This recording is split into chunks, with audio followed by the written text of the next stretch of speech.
Students of standard 9। मैं science bio में तुम लोग का सेल चैप्टर स्टार्ट कर चुकी थी, तो उसे मैं फिर से एक बार एक्सप्लेन कर देती हूँ शुरू से। देखो, सेल चैप्टर जो है, सेल में मेनली क्या पढ़ना है हम लोग को, उसका इंट्रोडक्शन, यानी कि सेल में कंटेंट्स क्या होगा, क्या हम लोग के लिए इम्पॉर्टेंट है। तो सबसे पहले सेल में उसमें इंट्रोडक्शन पढ़ना है कि सेल कैसे उसका इन्वेंशन हुआ, डिस्कवर हुआ, किस साइंटिस्ट ने कब और कैसे उसका पता लगाया।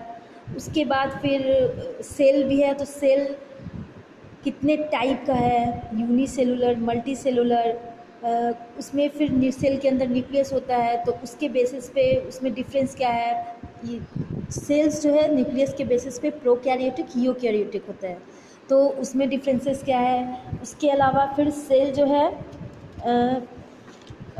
है उसका स्ट्रक्चर क्या है, सेल का जो होगा स्ट्रक्चर क्या होगा। तो स्ट्रक्चर के अंदर उसका शेप, साइज़, और वो कहाँ से और जो है उसका जो सेल मेम्ब्रेन, न्यूक्लियस, साइटोप्लाज्म, उसका जो भी स्ट्रक्चर है, तो ये सारा हमें डिटेल से पढ़ना है।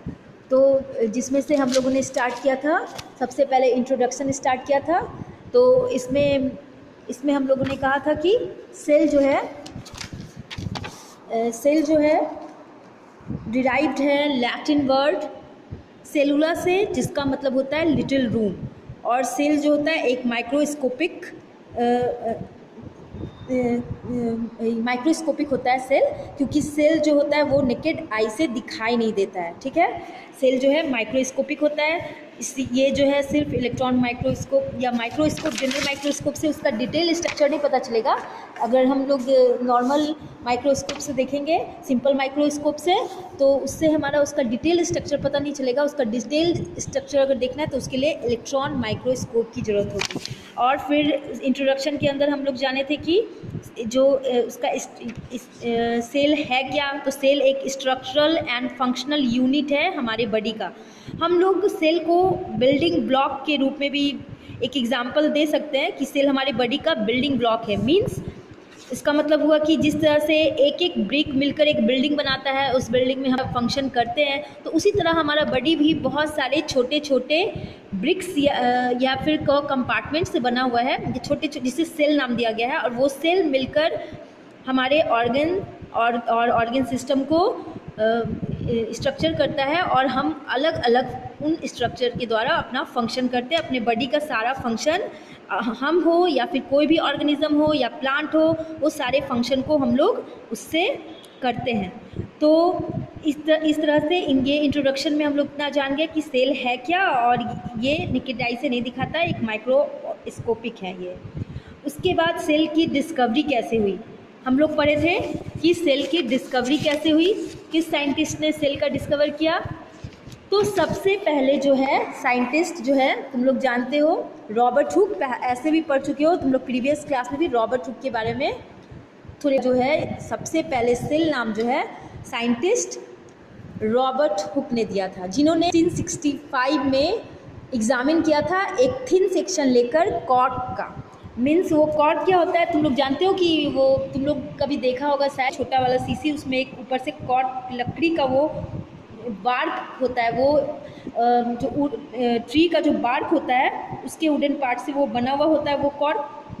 तो उसका एक पतला स्लाइस लेकर, उनके पास पहले उतना 1665 के टाइम में उतना डेवलप कोई माइक्रोस्कोप भी नहीं था, बहुत ज़्यादा डेवलप नहीं था उस समय। तो वो उन्होंने अपने द्वारा ही बनाया गया एक उस तरह का जो लेंस वाला ग्लास है, ये सारे से वो उन्होंने बनाया हुआ अपना ही माइक्रोस्कोप के से बनाया हुआ उस थिन स्लाइस जो कॉर्क का होता है। जो कि मैंने बताया कि कॉर्क क्या होता है, वो कॉर्क होता है ब्राउन बार्क का सब्सटेंस, जो ट्री का सब्सटेंस होता है, ब्राउन पार्ट जो होता है बार्क का बना हुआ होता है। तुम लोग कभी अभी भी देख सकते हो, अगर कोई भी होम्योपैथिक मेडिसिन स्मॉल सीसी, अभी भी उसमें वो कॉर्क से लगा हुआ होता है वो ताकि दवा जो टाइट से उसमें वो बंद रहे, और वो दवा जो, क्योंकि उसमें अल्कोहल होता है, वो उड़ ना जाए। तो उन्होंने अपने सेल्फ डिज़ाइन माइक्रोस्कोप पे उसे स्टडी किया। तो उन्होंने देखा कि अपने द्वारा जो बनाया हुआ माइक्रोस्कोप के नीचे जब उस स्लाइस को रखा तो देखा कि उसमें बहुत सारे कंपार्टमेंट बने हुए हैं। वो मधुमक्खी के छत्ते के जैसा दिख रहा था, जैसा कि मैंने तुम्हें पहले एक्सप्लेन किया था और डायग्राम भी दिखाया था किस तरह से, जैसे यहाँ पे देख लो इस तरह से कंपार्टमेंट के रूप में वो बना हुआ हनी कोम कंपार्टमेंट, उन्होंने इसका नाम दिया कंपार्टमेंट। या फिर उन्होंने फिर कहा कि जो ये सेल हैं ये बहुत सारे हमारा बॉडी जो है, हमारा बॉडी या किसी भी जो भी लिविंग थिंग्स है उसका बॉडी जो है इस तरह से कंपार्टमेंट लाइक स्ट्रक्चर से बना हुआ है। उसके बाद अगेन उन्होंने जो है रॉबर्ट हुक ने एक बुक में अपने जो भी उन्होंने देखा, जो उन्होंने समझा इस सेल के बारे में, उन्होंने इस अपने सारे एस्पेक्ट्स को एक बुक में डिराइव किया और उसका माइक्रोग्राफिया, इस बुक में इन्होंने अपने सारे इन एस्पेक्ट्स को डिराइव किया। उसके बाद आया साइंटिस्ट रॉबर्ट ब्राउन जो 1833 में इन्होंने अगेन इसके ऊपर काम किया और उन्होंने फिर उस समय तक, क्योंकि 1665 के बाद 1833 तक बहुत ज़्यादा डेवलपमेंट हो चुका था, तो उस समय के जो माइक्रोस्कोप थे इलेक्ट्रॉन माइक्रोस्कोप के थ्रू उन्होंने जो है ऑर्किड का एक प्लांट रूट जो है उसके ऊपर रिसर्च कर रहे थे। तो उस प्लांट रूट को जब माइक्रोस्कोप के नीचे देखा, इलेक्ट्रॉन माइक्रोस्कोप के नीचे, तो उन्होंने देखा कि उसमें एक स्मॉल डॉट है, मतलब सेल के कंपार्टमेंट के बीच में एक डॉट है जिनका उन्होंने नाम दिया न्यूक्लियस, जिसको उन्होंने न्यूक्लियस नाम दिया। इसी तरह फिर आगे इसी के ऊपर और साइंटिस्ट भी आए, Schezwan and Sheldon and Schezwan जो साइंटिस्ट थे, तो उन्होंने भी इसका फर्दर स्टडी किया। तो उन्होंने जो है सेल थ्योरी दिया। उन्होंने कहा, उनका सेल थ्योरी कहता है कि all living organism are made up of cell and cell जो होते हैं वो उसके वेल डेवलप, मतलब प्रोकैरियोटिक यूकैरियोटिक न्यूक्लियस होते हैं, इस तरह से उन्होंने ये बताया। उसके बाद एक साइंटिस्ट आए वर्चो ने भी 1855 में उन्होंने कहा कि सेल जो है प्री एग्जिस्टिंग सेल से बना होता है। जैसा कि तुम्हारे बुक में पेज नंबर 1 में सारे साइंटिस्ट में दिया हुआ है, तो इसमें उन्होंने वर्चो ने जो प्रपोज किया आइडिया कि cell arises from pre existing cell, means कि उनका कहना है कि कोई भी एक सेल है, वो सेल जब तक एक सेल है वो सिंगल सेल वाला यूनिसेलुलर कहलाएगा, लेकिन वो जहाँ अपने आप से को डिवाइड किया, जहाँ वो सेल जो है अपने आप को डिवाइड करके 1 से 2 सेल में भी कन्वर्ट हुआ, तो वो क्या हो जाएगा, फिर मल्टी सेलुलर हो जाएगा। तो वो सेल जो है, जो सेल डिराइव्ड हुआ ओल्ड सेल से, तो वो पहले वाला सेल जो हो गया उससे न्यू सेल डिराइव्ड हुआ, तो पहले वाला सेल प्री एग्जिस्टिंग सेल से ही ये, मतलब ये इसलिए उन्होंने थ्योरी दिया कि कोई भी सेल, जैसे हमारे बॉडी में, ह्यूमन बॉडी में जब बेबी पल रहा होता है, जब वुमेन में, तो क्या होता है, एक सेल ही अगेन डिवाइड होकर फिर एक पूरा बॉडी रेडी करता है, तैयार करता है। तो इस तरह से वर्चो ने क्या कहा कि प्री एग्जिस्टिंग सेल से ही सेल जो होता है वो क्रिएट होता है। तो no cell can originate spontaneously but comes into being only by division, यानी डी कर सेल जो है खुद से न्यू सेल को अराइज करता है। उसके बाद फिर एक साइंटिस्ट आए बेरी एंड सेज्यूल्स, तो उन्होंने क्या कहा कि प्रोटोप्लाज्मिक एक थ्योरी दिया और उन्होंने कहा कि सेल प्रोटोप्लाज्म, तुम आगे फिर पढ़ोगे अभी सेल स्ट्रक्चर में, तो प्रोटोप्लाज्म जो होता है मैं बता भी चुकी हूँ कि जीव द्रव्य, तो उन्होंने कहा कि ये उसका ही मासिव जो स्ट्रक्चर है सेल। तो इस तरह से साइंटिस्ट ने किस तरह से डिस्कवर किया।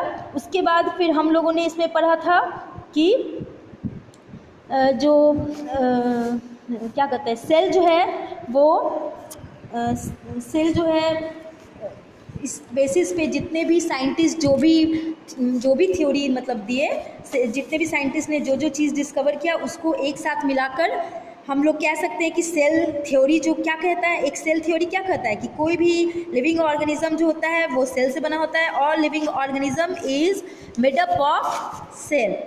फिर सेकेंड इसमें कहता है कि every organism starts his life as a single cell, यानी एवरी ऑर्गेनिज्म सिंगल सेल से अपने लाइफ को स्टार्ट करता है, फिर अगेन वो डिवीज़न करके अपने लाइफ को फिर अगर वो यूनिसेलुलर है तो हमेशा सिंगल सेल में ही रहेगा, वो डिवाइड नहीं होगा और उसी से अपना सारा फंक्शन करेगा। लेकिन अगर वो मल्टी सेलुलर ऑर्गेनिज्म है तो डिवीज़न कर कर अपने लाइफ को आगे बढ़ाएगा और फिर अपने सेल डिवीज़न के बाद वो सारे फंक्शन जो भी जिस पार्ट का जो फंक्शन है वो अपना सारा फंक्शन करेगा। इस तरह से फिर सेल थ्योरी कहता है कि सेल जो है बेसिक यूनिट है लाइफ का। सेल जो है all cell arises from pre existing cell, means one cell का बना है तो यूनिसेलुलर, लेकिन जैसे वो डिवाइड करेगा तो मल्टी सेलुलर। तो इस तरह से सारे साइंटिस्ट ने जो भी डिस्कवर किया इससे एक सेल थ्योरी बना। उसके बाद इसमें हम लोग को जाना था कि सेल जो है उसका डेफिनेशन क्या है। तो cell is both structural and functional unit of our body and इस सेल के नंबर के हिसाब से फिर उसका डिवीज़न होता है unicellular, multicellular and again उसका न्यूक्लियस के हिसाब से सेल जो होते हैं दो टाइप के, प्रोकैरियोटिक एंड यूकैरियोटिक। तो ये सारे प्रोकैरियोटिक एंड यूकैरियोटिक के बीच में क्या डिफरेंस है ये हमें जानना है, and unicellular and multi cellular organism के बीच क्या डिफरेंस है ये हमें जानना है। तो ये सारा मैं जहाँ तक मैं तुम लोग को अभी तक एक्सप्लेन कर चुकी हूँ सबका एक नोट्स इसका को मैं तुम लोग को सेंड कर दूँगी। उसके बाद जो है अब हम लोग को इसमें पढ़ना था सेल का शेप। तो सेल स्ट्रक्चर में सेल का शेप क्या है, ठीक है। तो सेल का जो शेप है वो डिपेंड करता है कि सेल का लोकेशन क्या है और फंक्शन क्या है। तो उस सेल का शेप उस टाइप का होता है उसके लोकेशन एंड फंक्शन पे। जैसे कि तुम्हारे बुक में पेज नंबर 3 में ये डायग्राम में अलग अलग शेप्स के सेल को दिखाया गया है। तो इसमें तुम देख सकते हो ये है नर्व सेल। तो नर्व सेल सबसे लॉन्ग सेल होता है हमारे बॉडी का, क्योंकि तुम लोग जानते हो इसमें क्या होता है, ये डेंड्राइट्स होता है, ये एक्सॉन होता है। ये जो है ये सेल जो है हमारे बॉडी में जो भी कुछ तुम लोग पहले पढ़ चुके हो स्टैंडर्ड 8 में भी कि ये जो नर्व सेल होता है वो ब्रेन को किस तरह से मैसेज पहुंचाने का काम करता है। तो इसी के लिए इसका डिज़ाइनिंग उस टाइप का होता है, जैसा फंक्शन वैसा शेप, अपने फंक्शन के हिसाब से और प्लेस के हिसाब से उसका शेप बना होता है सेल का। इस हिसाब से अलग अलग टाइप के तुम देख सकते हो तुम्हारी बुक के डायग्राम में भी सेल के अलग अलग शेप बने हुए हैं अलग अलग जगह का। तो तक पढ़ चुके, जैसे लीवर सेल हो गया तो पॉलीगोनल होता है, ब्रांच्ड होता है कौन, तो ब्रांच्ड होता है नर्व सेल। उसके बाद फिर इलोंगेटेड भी होता है, कुछ सेल इलोंगेटेड एंड ब्रांच्ड होता है तो नर्व सेल। उसके बाद जो होता है कुछ सेल जो होता है जैसे डिस्क्वाल्टेड होता है जैसे आरबीसी का। उसके बाद फिर सेल का साइज़, तो सेल का साइज़ जो होता है वो डिपेंड करता है, सेल का साइज़ जो है डिपेंड करता है वो भी प्लेस पे और उसका क्या फंक्शन है उस पर डिपेंड करता है। अब जैसे तुम सेल के साइज़ में ये देख सकते हो, कोई भी ऑब्जेक्टिव नहीं छूटना चाहिए। तो उसके लिए तुमको ये पता होना चाहिए कि कौन सा सेल लॉन्गेस्ट है, कौन सा सेल स्मॉलेस्ट है, कौन सा सेल जो है वो प्लांट का और एनिमल का दोनों का जानना है हम लोग को कि कौन सा सेल लार्जेस्ट है। तो ठीक है, तो लार्जेस्ट सेल अगर हम एनिमल्स का ले तो ऑस्ट्रिच का एग जो है वो 15 सेंटीमीटर डायमीटर में होता है, इन डायमीटर। तो ऑस्ट्रिच का एग जो होता है वो बहुत लार्जेस्ट होता है। उसी तरह प्लांट में अगर लार्जेस्ट ले तो एसिटोबोलेरिया जो कि एक तरह का एल्गी है, उसका जो साइज़ होता है 6 to 10 सेंटीमीटर होता है, 6 to 10 सेंटीमीटर। तो ये हो गया लार्जेस्ट सेल। उसके अलावा अगर सेल में कौन सा सेल एनिमल का सबसे लॉन्गेस्ट होगा तो नर्व सेल, जो कि 1 मीटर हाइट, जो कि तुम देख रहे हो इस डायग्राम में, जो कि 1 मीटर जो होता है में होता है और ये सबसे लॉन्गेस्ट सेल है। हेम्प जो कि फाइबर होता है, हेम्प एक तरह का फाइबर होता है जिसका फाइबर भी लगभग 1 सेंटीमीटर ही लॉन्ग होता है। तो इस तरह से हम लोग ने जाना कि कौन सा लार्जेस्ट सेल होता है और कौन सा प्लांट का लॉन्गेस्ट में एनिमल्स में हो गया नर्व सेल एंड प्लांट्स में हो गया हेम्प का फाइबर, जो कि 1 मीटर हाइट में होता है। उसी तरह एनिमल का जो नर्व सेल है उसका भी हाइट होता है 1 मीटर। उसके बाद है स्मॉलेस्ट सेल। तो स्मॉलेस्ट सेल में जो होता है सब एनिमल में पीपीएलओ, जो कि बहुत उसका लॉन्ग नेम है, ये प्लूरो न्यूमोनियल लाइफ ऑर्गेनिज्म, जो कि एक तरह का माइकोप्लाज्म है। जो तुम माइकोप्लाज्म नाम तुम लोग सुने होंगे, तो माइकोप्लाज्म है जो कि 0.1 to 0.5 माइक्रोमीटर होता है। ये अभी तक हम सेंटीमीटर मीटर में थे, अब माइक्रोमीटर में चले गए। तो सबसे स्मॉलेस्ट सेल का जो साइज होता है 0.1 to 0.5 माइक्रोमीटर।